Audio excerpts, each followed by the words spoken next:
So I'm sitting here going, you're ready to go live on Instagram, right? And then I get a notification that apparently they're not letting people go live until they have 1,000 followers, which is very much giving a different app that I'm not gonna mention. And I'm like, okay, because God told me to try, and that's fine.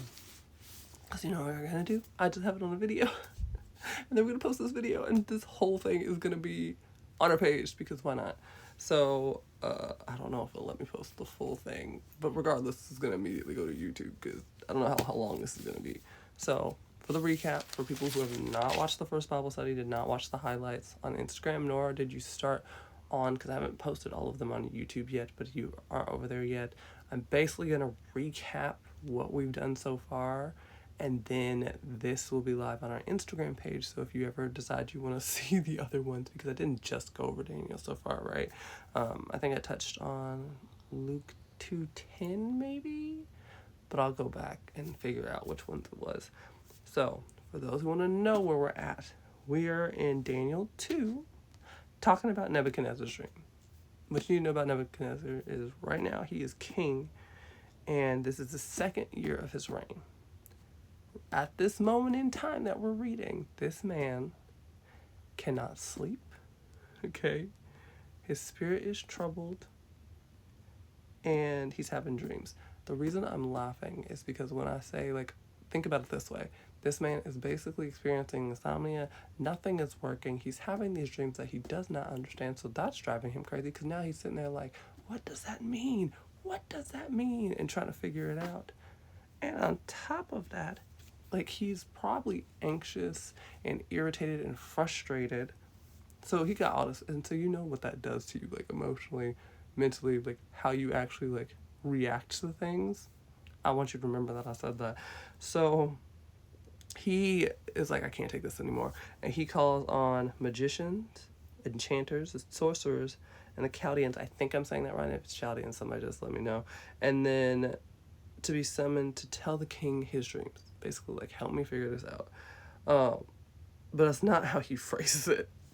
Trust me, this part is important. So, when they all get here, okay, he's like, I had a dream, and my spirit is troubled to know the dream. And the Chaldeans speak for everyone, basically. When they're like, O king, live forever, tell your servants the dream, and we will show the interpretation. This is where I think everybody in the room was like, excuse me, did he just say that? He's the king. What do we do? Like, look, the looks were there. Like, if they could have panned, had the, like, you know, the office and, like, pan, and somebody's like, that's what it's giving. So the king answers, and he's so serious, y'all. He's so serious. He answers, and he says, the word from me is firm. If you do not make known to me the dream and its interpretation, you shall be torn limb from limb, and your houses shall be laid to ruins. But if you show the dream and its interpretation, you shall receive from me gifts and rewards and great honor. Therefore, show me the dream and its interpretation. I would have made a face at the camera. Basically, I'm staying on business. You tell me about the dream, and I got you. If you can't tell me, we're going to have problems. Huh? So the Chaldeans are like, also standing on business. They like, okay, we can't read his mind. And they're like, I know with certainty that you're trying to gain time. Oh, no. They're like, they answered a second time and said, let the king tell his servants the dream and we will show its interpretation. Like, okay, we know what you said, but, like, we just need to know what the dream is and we'll interpret it for you. Like, basically, they're dream interpreters. They're not, like, mind readers. But then the king, Nebuchadnezzar's like, I know with certainty that you are trying to gain time because you see that the word from me is firm. If you do not make the dream known to me, there is but a one sentence for you. You have agreed to speak lying and corrupt words before me till the times change. Therefore, tell me the dream, and I shall know that you can show me its interpretation. Basically, he's like, you stall him, and I just need you to tell me my dream so we can figure this out, and I can actually get some sleep because I'm losing my patience. Without saying those exact words. And you're just like, So the king answered the king and said, there is not a man on earth who can meet the king's demand, for no great and powerful king has asked such a thing of any magician or enchanter or Chaldean. The thing that the king asks is difficult, and no one can show it to the king except the gods whose dwelling is not with the flesh, and God's is lowercase g. This next part. Every time. This next part, because of this, the king was angry. This man already lost his patience. So the king was angry, furious, and commanded that all the wise men of Babylon be destroyed. It went from, I'm going to ask you a question. I just need you to, do something for me. I just need you to read my mind. I just need you to be able to interpret the dreams that I'm having, that I'm not going to tell you about. You just got to know. And when you know, then I'll know you know, and then I can. So, the decree goes out, and the wise men are about to be gone. So, Arioch, who's captain of the king's guard, so he's one of the king's men at this point, okay? Gets to Daniel and his friends, his homies, to take care of business. Daniel replied with prudence and discretion to Arioch. He's like, why is that decree of the king so urgent? And Arioch basically tells him what happened. And I'm sure his telling of the story was actually probably wild. And I wish that was in the book. I wish we could know what Arioch was thinking in that moment. Because he's going to be respectful of his boss. But when you're at work and your boss tells you to do something, and you sitting there like, I'm sorry, what? Yeah, I feel like he was having one of those moments, but he's not trying to lose his job. So he's just like, but then when Daniel asked, he's like, I feel like this is a safe space, so I'm just go ahead and tell you what's going on before, because, at this point, by the time I get done with this, you're not going to be here anymore, so you can't go run back and tell the king what I said anyway. So I feel like he just let it all out. He just blurted everything out, right? Respectfully, but also this is my job. I'm just trying to do my job. I'm just trying not to lose my job. And so Daniel went in and requested the king to appoint him a time that he might show the interpretation to the king. He's basically like, yeah, we're not doing this. Give me a second. Just give me a time with the king. Trust me.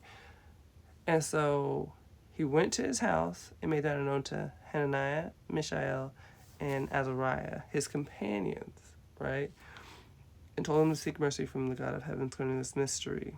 So Daniel and his companions might not be destroyed with the rest of the wise men in Babylon. So the mystery is revealed to Daniel in a vision of the night. And so Daniel falls into praising God. He's like, I knew you would come through for me. His faith, he had unshakable faith that God's going to come through, revealed the mystery to him, and he can not only be saved, but so can his friends.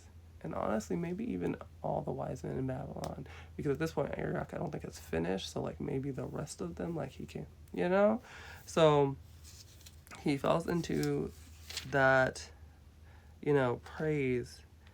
And he goes to Arioch. And Arioch brought in Daniel to Nebuchadnezzar, and he's like, I have found among the exiles from Judah a man who will make known to the king the interpretation. And Nebuchadnezzar's like, oh, really? For real? If you know, you know. Are you able to make known to me the dream that I've seen in its interpretation? And Daniel's real honest about this part. And I love this because you're not expecting, Daniel's like, yeah, I got this. And he, takes all the credit. Nah, it's all glory be to God every time. So he goes, no wise man, enchanters, magicians, or astrologers can show to the king the mystery that the king has asked. But there is a God in heaven who reveals mysteries, and he has made known to King Nebuchadnezzar what will be in the latter days. Your dream and the visions of your head as you lay in the bed are these. To you, O king, as you lay in the bed, came thoughts of what would be after this, and he who reveals mysteries made known to you what is to be. But as for me, this mystery has been revealed to me, not because of any wisdom that I have more than all the living, but in order that the interpretation may be known to the king, and that you may know the thoughts of your mind. Basically, so you have peace. If you want to wrap that up and ask for the summarization of that, basically, so because God doesn't want us to live in this state of anxiousness and trying to figure out the future and overthinking it and repeat, like, just like all up in our minds. He wants us to know peace and know what that is like, and you get unshakable peace with God even when things are not going like great. There's this like peace even in amongst circumstances that honestly, if the people looked into your life from the outside, would be like, you should have no peace right now, you should be like losing it. For what? God's got me always. Why would I? So we read that, right? And then he interprets the dream. And basically, you saw, O king, and behold, a great image. This image, mighty and of exceeding brightness, stood before you, and its appearance was frightening. The head of the image was fine gold, its chest and arms of silver, its middle and thighs of bronze, its legs of iron, its feet partly of iron, partly of clay. As you looked, a stone was cut out by no human hand, and it struck the image on its feet of iron and clay and broke them into pieces. Then the iron, the clay, the bronze, the silver, and the gold all together were broken in pieces and became like the chaff of these summer threshing floors, and the wind carried them away so that not a trace of them can be found. But the stone that struck the image became a great mountain and filled the whole earth. Basically, it's a warning. That, if you summarize what the dream was about, it's a warning from God. And I've explained this before on stories, but the way that the bed has been perverted in a lot of ways. Now, if you know, you know, like when it comes to sex, and before you're like, oh my gosh, sex is bad. No, that's not.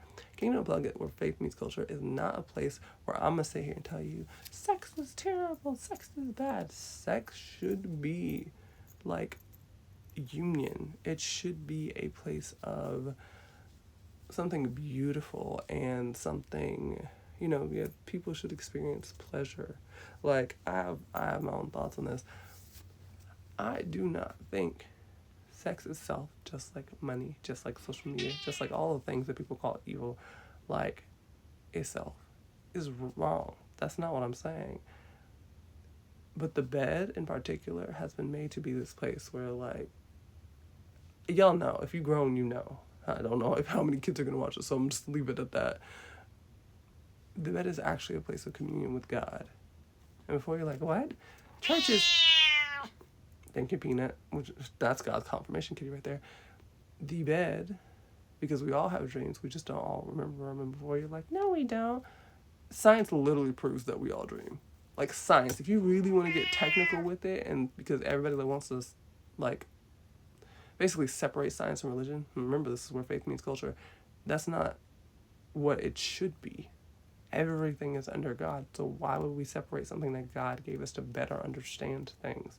I mean, to be fair, I'm reading out of this, I believe this is the NIV version, because it's a study Bible, too, on top of that. But, I'm going to be real honest. Verse 0 is not in this Bible, which is, before there was a beginning, there was God. If you think about it, it doesn't need to be the Bible, because everybody should know that. Before there was a beginning, there was God. So before this Bible even existed, there was God. Okay? So, like, yeah. No, it's ESV, English Standard Version. And I thought about that too. But it's a place of communion with God. So your dreams, when you have weird dreams, now I'm not saying the enemy is not petty and will not come and try to, like, disrupt your dreams and give you anxiety about your dreams and, like, have you in this, like, emotional frustration and distract you and keep you from talking to God about it and all that stuff. Because, of course, the enemy tests, okay? That's, like, his literal job is to test us. That God was like, okay, if you want to sit here and wow, I might as well let you do it. But you're still under my authority, as in God. Not me saying that, but, like, God is like, you're still under my authority. So regardless of what you do, I got my people. As long as they, like, don't worship the problem, which is what worrying is, which I wish is what people would explain to us back then. I'm just saying, if people would have just not saying, like, don't worry, just pray about it. But would have said, well, when you're worrying, you're worshiping the problem instead of worshiping God. I feel like a lot of us would have been like, I don't want to worship a problem. Yeah. So, which is basically what Nebuchadnezzar was doing, by the way, because he is like, he literally gets in an emotional state to the point that he's ready to off everybody. Yeah. So, the bed is a place of communion with God. So, to your sleep, your dreams are like God trying to speak to you. Like when you deny yourself sleep, like what is it called? It's like, it's not revenge sleep. It's what is it? There's a term for like when you like won't, like you refuse to go to bed and you want to stay up late because like as a kid you couldn't do that. So when you refuse to sleep, you're like, I don't need it. I especially noticed it with the men in my life over the years. Most men will brag about how they get like an hour of sleep and everything. And then I realized, I was like, that's not good because you're missing so much because you refuse. And it's not that God can't talk to you when you're awake, but there's so many more distractions when everybody's like, you're at work, when you're doing the day-to-day stuff, you're not as present with God. But in your sleep, God has your full attention. Do you see what I'm saying about the bed? Yeah. So people want the bed to be like, it's all about sleep. Like as far as like actually physically sleep, it's all about sex and like all these things, right? And it's like, I mean, those things do happen in the bed, but you're forgetting like a really big thing that happens, which is God tries to talk to you there because it's one of the secret places is your mind. Nobody can read your mind. Did we not just learn that? So, yeah, I did not know that was going to come out because it's whatever God wants. And I'm not cutting it out because it's just going up. It's just wherever it's about to live is about to live. And I'm not, before somebody says something, I'm not a Christian in the traditional sense. I grew up Methodist Christian, which is different. I grew up that way. There's a lot of things I know from church when I used to go. I haven't been to a physical church in quite some time. I've been baptized. But when I tell you, this is part of the reason that Kingdom Unplugged exists, because I was tired of feeling like the only way that I knew God is if I went to a physical building where somebody else is telling me about God and his stories, but not diving into the questions that I truly had about a lot of stuff that is in the Bible, about a lot of ways that the church community like acts about certain topics and certain things, and sometimes how inactive the church can be in what is happening to God's people on this earth. I'm gonna leave it at that. I'm gonna keep it a buck. If y'all know what I'm talking about, you know what I'm talking about. And I'm not. It's not a all church people are bad. It's never that. It's never that. There is so much to deconstruct about religion. There is so much to deconstruct around our faith, especially if you grew up in the church, if you've experienced church trauma, all of that. But let's get back to the story. Whatever God wants, right? And so let's get back to what the warning was about. It's basically telling him that you, O King of Kings, to whom the God of heaven has given the kingdom, the power, and the might, and the glory, and into whose hand he is given, like all, basically everything, right? Like we're talking children of men, the beasts of the field, the birds of the heavens, making you rule over them all, are the head of gold. Basically, that dream where it's like, okay, all this stuff is together, and then a stone strikes it, and that's it. Yeah, I would be going crazy too. So he's the head of gold.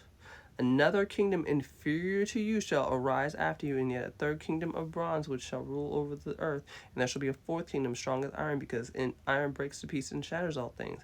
Like iron that crushes, it shall break and crush all of these. So basically, like, we got 3 kingdoms already. Then the 4th one comes, and so I was mistaken, because technically, okay, we're going to get to that. And it breaks everything, right? It shall be a divided kingdom, but some of the firmness of iron shall be in it, just as you saw iron mixed with the soft clay. So basically, like, you know, like, this last one's going to come through and, like, demolish everything, but it's not together. It's not united front. And I'm just going to leave it at that. If you know the times that we're in right now, because I don't know when whoever's going to watch this is going to watch this, then it makes sense of, like, what is going on in this country, what's going on in this world right now. This is a very timely warning. Okay? Okay. So as you saw the iron mixed with soft clay, so they will mix with one another in marriage, but they will not hold together. Just as iron doesn't mix with clay. And in the days of those kings, the God of heaven will set up a kingdom that shall never be destroyed. So really, it's not that there's 4, there's 5 kingdoms that we're talking about. Okay? a kingdom that shall never be destroyed, nor shall the kingdom be left to another people. I can't look it up right now, but can I actually? Let's see. Okay. Let's see. I'm gonna see if my laptop is like awake, and we're gonna look it up. Yep. Okay, we're gonna do this because numbers are very important. And before somebody's like, "Oh my gosh, numbers of the devil," if you don't hush, where faith meets culture, just remember that the whole time I'm talking, where faith meets culture, the whole point is to allow y'all to see that God connects way more dots than people give him credit for. By the way, he's like, I know this is what New Age and like all this other stuff is talking about. He was like, you don't think that's rooted in something bigger? You don't think it's rooted in me? Be for real. Not everything, obviously. There's wickedness on this earth, you know, and of course the enemy's going to pervert things and be petty. That's literally his job. Like, he is on this earth to be petty. I like how there's a spinning wheel of death. It's fine. We're going to close this because, no, okay, you want to, no, it says it doesn't want to work. We're going to trust that that's God being like, you don't need it. Make them look it up. You got it. Look up what the number 5 means, like, as far as just biblically what it represents. And when I started actually looking up specific numbers, I was like, oh, and there's such thing as strong concordance and stuff that I'm sure we'll get into eventually. We're in Bible study right now. And so, oh my gosh. So, at this point, a kingdom that shall never be destroyed, nor shall the kingdom be left to another people. So we're in 244. And it shall break in pieces all these kingdoms and bring them to an end, and it shall stand forever. Do y'all remember, like, the Lord is my rock? Where is that mentioned in the Bible? Does that not seem kind of, oh, okay, wait, there's a theme here. It's stone. Yeah, okay. I'm sorry, I just connected those dots too. I just, had a moment. So let's see. So I broke everything together. A great God has made known to the king what shall be after this. The dream is certain and its interpretation sure. Basically, the dream's not changing because this is actually like a prophetic dream of like what's to come. But you didn't know that because you didn't go to God. But God is willing to tell us what it is. So here we are. And so remember when Nebuchadnezzar said, well, if you can tell me, like, you're rewarded and all these gifts and stuff. So Daniel's basically promoted from 246 to 49. We talk about that. Because then the king gives Daniel high honors and many great gifts and made him ruler over the whole province of Babylon and chief prefect over all the wise men of Babylon. And Daniel made a request to the king, and he appointed Shadrach, Meshach, and Abednego over the affairs of the province of Babylon, but Daniel remained at the king's court. Okay, that is important. Remember those names. Basically, Daniel and his friends are now in Babylon's court. There's a reason I'm telling you to remember those names. So now that we've recapped for like 20 minutes and gotten into some things I was not expecting, hello God, and it was 23:33 on the time. I feel like it's potentially a Bible verse, but if it's not, it's something. I'd have to look it up later. So, okay, I'll look it up later, Peanut. So, Nebuchadnezzar's golden image. I want you to remember that the dream is a warning of what's to come. God gives us enough free will to make it to, because God does not force you to believe in him, to have a relationship with him. He will give you chance after chance because he wants to see you. He wants to see you in heaven. He wants a relationship with you. He wants to bless you in big and small ways. No, ma'am. All the things, right? But he's a true gentleman in the fact that he's not going to force it to you. He's your father, and he wants that relationship with you, right? But I know this is how he was looking.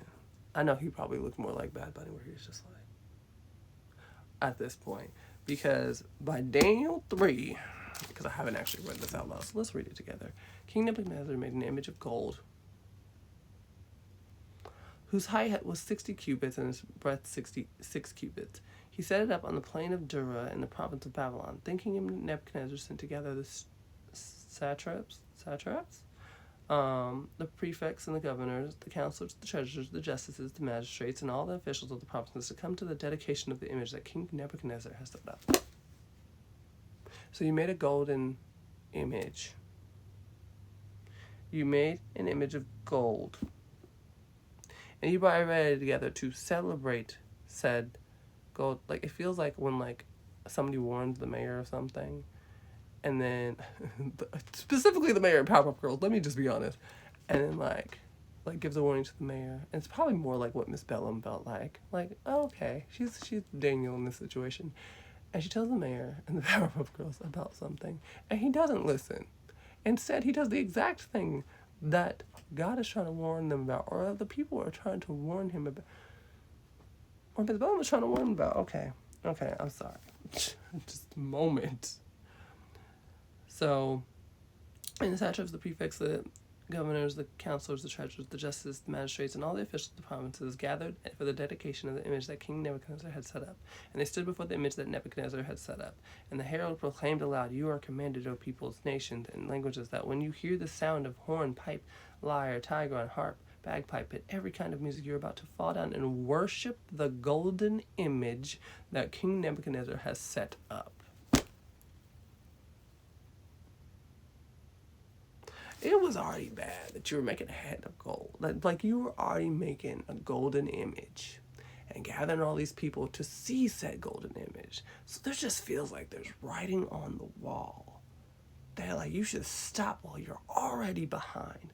But now, you decide. Exactly, Peanut. I can't believe it either.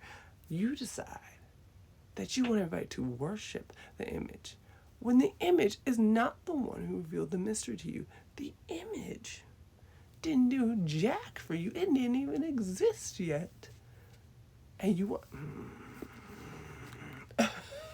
So we're back to 3, 6. It gets worse, y'all. And whoever does not fall down and worship shall immediately be cast into a burning, fiery furnace. Therefore, as soon as all the peoples heard the sound of the horn, pipe, lyre, trigon, harp, bagpipe, and every kind of music, all the peoples, nations, and languages fell down and worshipped the golden image that King Nebuchadnezzar had set up. So you threaten people's lives if they don't do it, knowing that you're the king over all things. Like, you were the king that God appointed to take care of the people, to take care of, like, everything. And you're like, it'd be really great if we threaten people. This is why I don't mess with fear-based marketing. I can't stand it, because this is what it does. Fear is such an easy emotion to tap into when you don't know how, because you have authority over it. God gives you the authority. Not more authority than he has. Trust me. God will let you know that he's still in control. Trust me every time. Like, did you see me trying to open the laptop? God said absolutely not. They can do the homework themselves. They can go look up what 5 means biblically. And like what it stands for. Oh, okay. Yep, you're right, God. So he gives us enough authority and to speak life into things. Nebuchadnezzar takes this warning and is like, I should do that.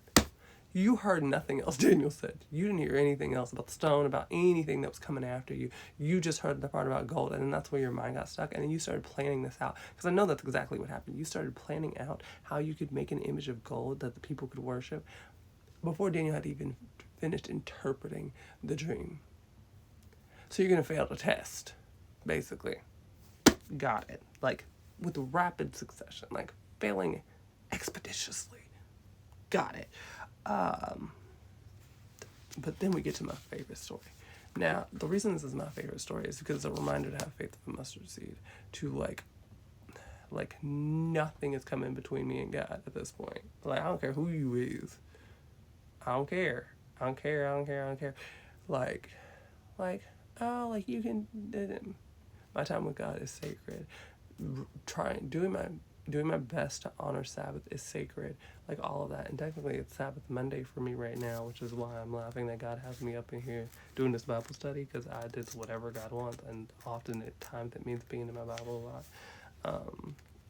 And like, while this could be considered work because it's still content, it's still a video that I'm posting online, it is absolutely worth it, because at the end of the day, God's the one that makes that judgment call, not I, not you. So you can try to judge, but only, what is the thing that people always get tired? Only God can judge me. Yeah. And then they can proceed to judge everybody else. You heard the slap with the Bible page. That's how I feel about that. So we are in Daniel 3:8. I would say go look up the number 8 too. And 9. Honestly, you could look up 1 through 10 just to better understand, when you see like a succession of numbers, what they mean. I know people are going to be like, angel numbers are bad. When I see a succession of numbers like that, I'm like, okay, God is having me focus on this. What does this number mean? And for most of them, I do know off the top of my head like what they stand for. Can't think of it right now because I'm so half asleep. However, God wants you to do that work yourself. If you like see numbers a lot, that is something to look into, because God speaks in all kinds of ways, and he knows how to get like in front of your face, and he still speaks through social media too. People may not always see it that way, and my algorithm in particular is probably more curated for it, but God is very adamant about, like, if he wants to find you and get you a message, he'll use, and uses the wrong word, he'll partner with people. He'll use certain things, certain music's a big one for me too. People are like, oh my gosh, so what Christian songs does he put? It's not always it's not always holy music. That's how I'll say that. Sometimes it's secular. That's why I did start doing lyrical remixes on Kingdom Unplugged Substack. Like, sometimes it's secular music, and I like rework it. One of the first songs he ever had me do was a secular song about sex. We'll leave it at that. And I know you'll be like, what? And I'll be like, trust me. I was like, but I was excited because I got to a song that I love listening to, just because lyrically and like how beautiful it is, and just like the tone of the voice and everything, just because I love music. I was like, I'm really excited to like rework this for God. And then I did another song that was more pop. I've even done an Ariana Grande song.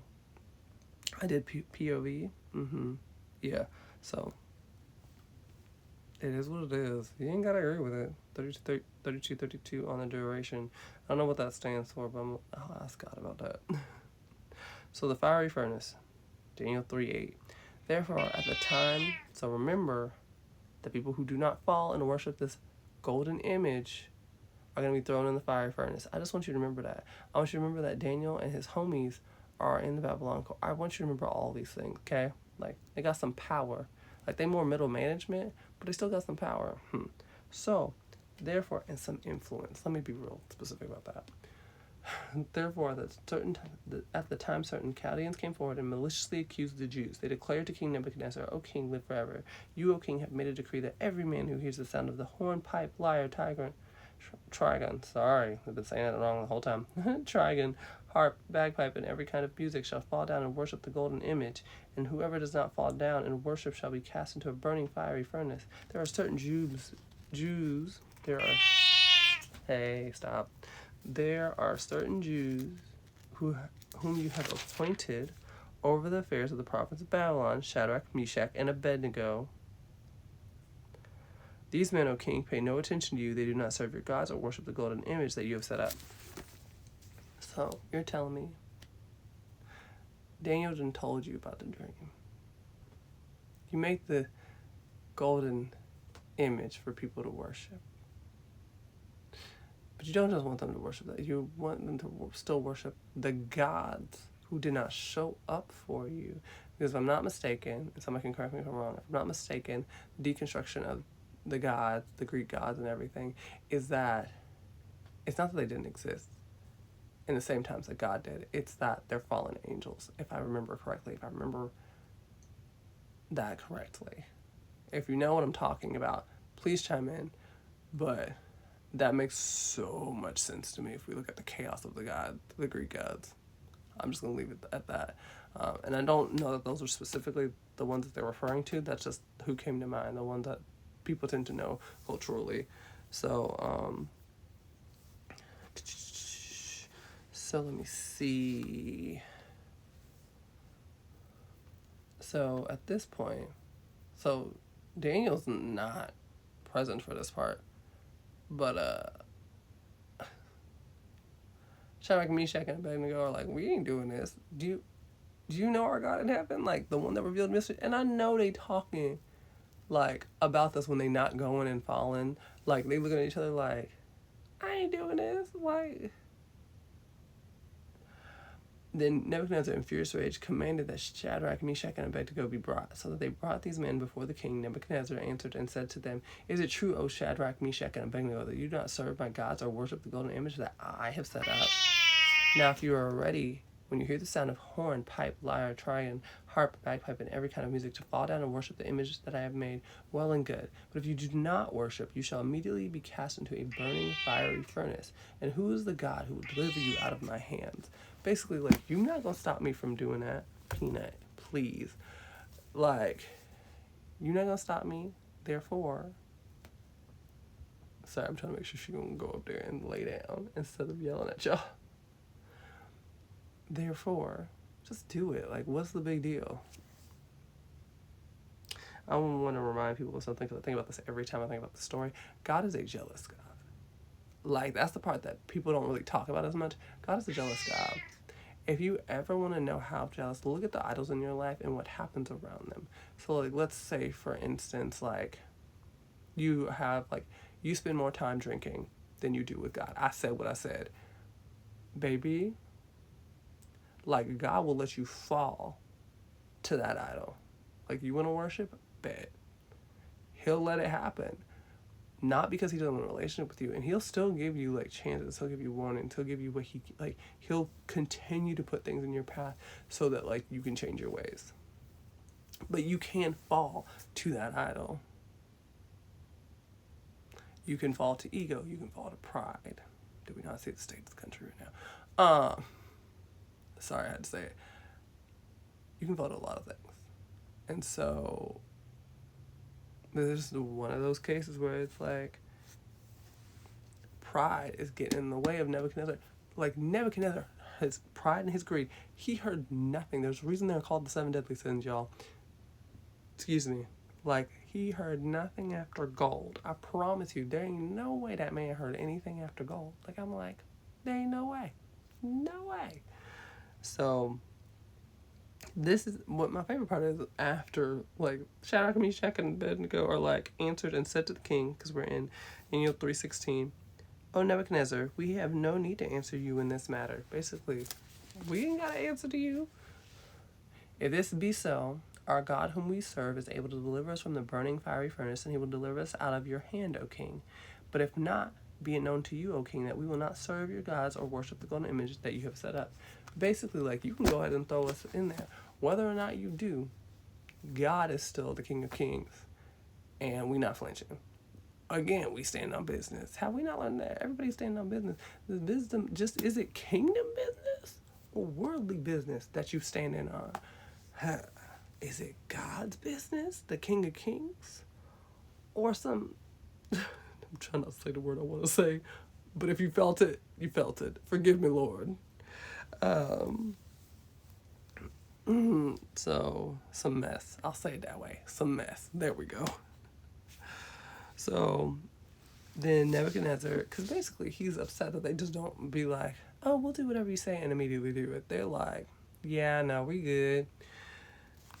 So by 3:19, then Nebuchadnezzar was filled with fury, and the expression of his face was changed against Shadrach, Meshach, and Abednego. He ordered the furnace heated 7 times more than it was usually heated. He got so upset, and look up the number 7.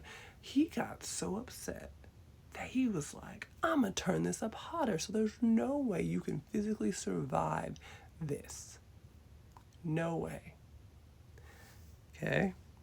Remember that. And he ordered some of the mighty men of his army to bind Shadrach, Meshach, and Abednego and to cast them into the burning fiery furnace.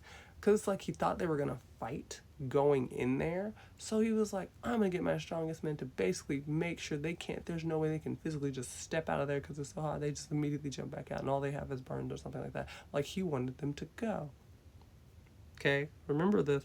Then these men were bound in their cloaks, their tunics, their hats, and their other garments, and they were thrown into the burning fiery furnace. Because the king's order was urgent and the furnace overheated the flame of the fire,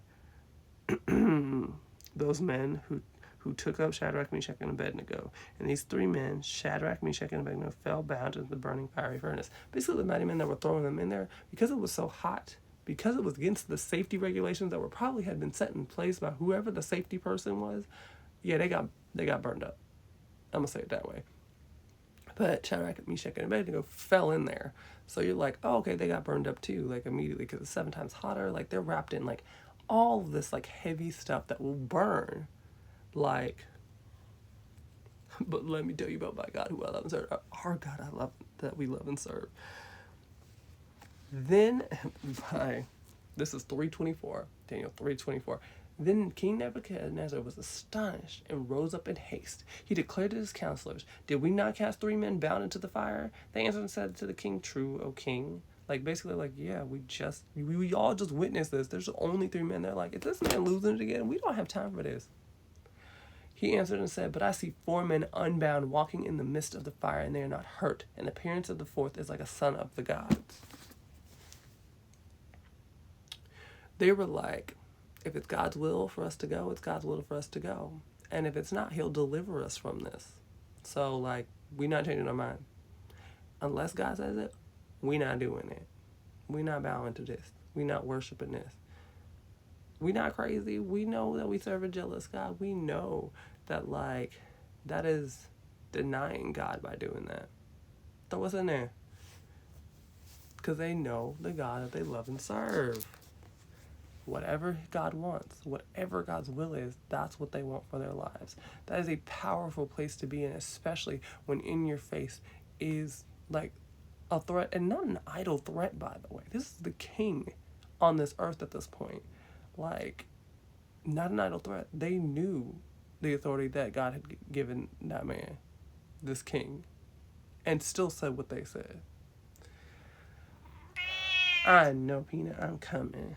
So, by Daniel 3:26, the Nebuchadnezzar came near to the door of the burning fiery furnace. He declared, "Shadrach, Meshach, and Abednego, servants of the Most High God, come out and come here." Then Shadrach, Meshach, and Abednego came out from the fire, and the satraps, the prefects, the governors, and the king's counselors gathered together and saw that the fire had not had any power over the bodies of those men. The hair of their heads was not singed, their cloaks were not harmed, and no smell of fire had come upon them. Nebuchadnezzar answered and said, "Blessed be the God of Shadrach, Meshach, and Abednego, who has sent his angel and delivered his servants, who trusted in him and set aside the king's command and yielded up their bodies rather than serve and worship any god except their own God. Therefore, I make a decree. Any people, nation, or language that speaks against the God of Shadrach, Meshach, and Abednego shall be torn limb from limb, their houses laid in ruins, for there is no other God who is able to rescue in this way." Then the king promoted Shadrach, Meshach, and Abednego in the province of Babylon.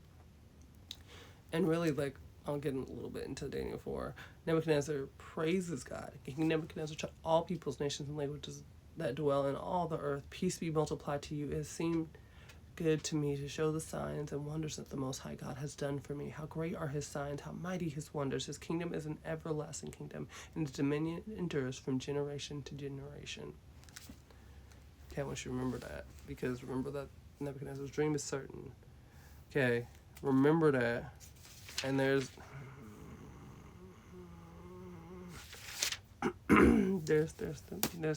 so much of Daniel. I strongly, if you want to know, well, it's like watching an episode or something, and you like are trying to binge it.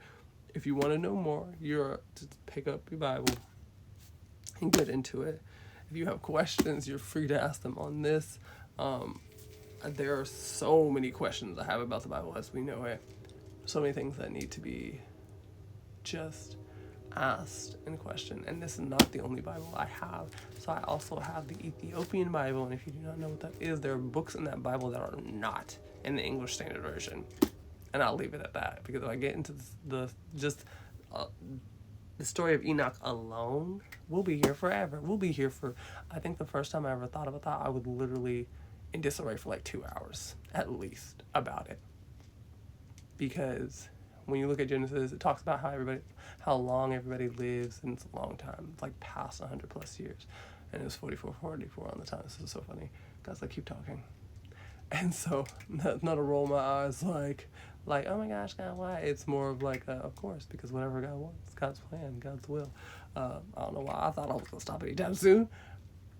God is like, they're talking about the language of it, and they're like, and like, basically that, people are like passing away, like when it's their time, except for Enoch. That's not what happens with Enoch. Enoch disappears. And that language in the Bible is very specific, because some of it's very specific so that it can like gatekeep. And I know somebody's going to be like, excuse me? If you pay attention to how the phrasing in this, and then versus like how I broke it down, you'll notice like, why didn't they just say that? Why didn't they just say, and there's like study notes in here, but even the study notes, if you read them, yeah, and then some things aren't actually explained, like as far as the study notes, they don't break it down to verse by verse for everything, so then there's that. But yeah, the whole book of Enoch is not in this Bible, because people didn't want you to know that, and there's a reason. I am a spiritual person, not a religious one. And when I say the book of Enoch, when I started doing a chronological study of the Bible, and I'd never finished that chronological study before God told me to start my own Bible study called Not Your Average Bible Study, so there's that. Yeah. Because BT dubs, the Bible is not in chronological order, if you've ever thought about it. It's literally broken down into books on like people and times and stuff, but it's not chronological. Like when I tell you I was in Genesis and then ended up in Job, and I was like, wait a minute, why did I not finish the book of Genesis? Or like something of that nature, and then hopped into something else that I can't currently remember. And I was like, wait, are you telling me this whole time? And if you think about it, that makes sense, because story-wise, like, you're having to like reflect back and get pieces of stuff. And you want another, like, the faith of a mustard seed. Like, I'm standing on kingdom business. I'm not. Doesn't mean I don't get frustrated. I don't get angry. And even your frustration and anger with God in particular, it doesn't mean that like, well, you got angry at me once, so I'm gonna hold that against you, and I'm never gonna bless you. That's not how God operates. Ever. There's a reason He is telling you to be like, forgive. God is the most forgiving. All the stuff that people do, because can we talk about, was it Peter, Paul? Who was it? I think it was Peter, right? That was like, yeah, if you know, you know. And still he was redeemed. Still he was made new. And that's crazy to me. In the best way. Like, can you not, like, God the Redeemer, like God, the King of Kings, Almighty, like, the one, like, ultimate, like, source, creator, provider, all the things. And he sat there and was like, and I'm sure the enemy was like, oh no, this is one of mine. Like, this is one of mine. You can't have him. He out here getting your people anyway. You can't have him. And God was like, okay. And as much as I know somebody's going to be like, Sid, you can't say that, the first thought that I had was like, yeah, no, God's not. And I don't mean like steal, because I'm thinking of like, how cultural thing to say is like Mr. Steal Your Girl and all this stuff. I'm thinking about God is very much Mr. like, I'm gonna take back my people, but you want to be real technical. Let's not steal your man. I said, ooh, you know what, God, that's not God. Because God got jokes for days. I did. If y'all think that all these other people are funny, God's a true comedian about everything. So yeah, no, God is like, okay. I mean, I still have authority over you, so I don't know why you think you got it like that over me, but okay. I'm gonna let you talk, because you're just talking yourself into the stupor over there, but it's fine. God's probably not gonna say it like that, but he could. He could be like, yeah, if I want that one, I got that one. Play with somebody else. Yeah. So I'm not gonna edit this because God's telling me not to, which is how y'all know, like, I'm still in this. Like, I'm still partnered with God, but there's very much, like, when God tells me certain things, I'm like, God, I can't, why would you have me say it like that? And God's like, just do it. Remind them that I'm funny. Remind them that I understand some things you're saying. Like when a parent is like, no, I understand what you meant.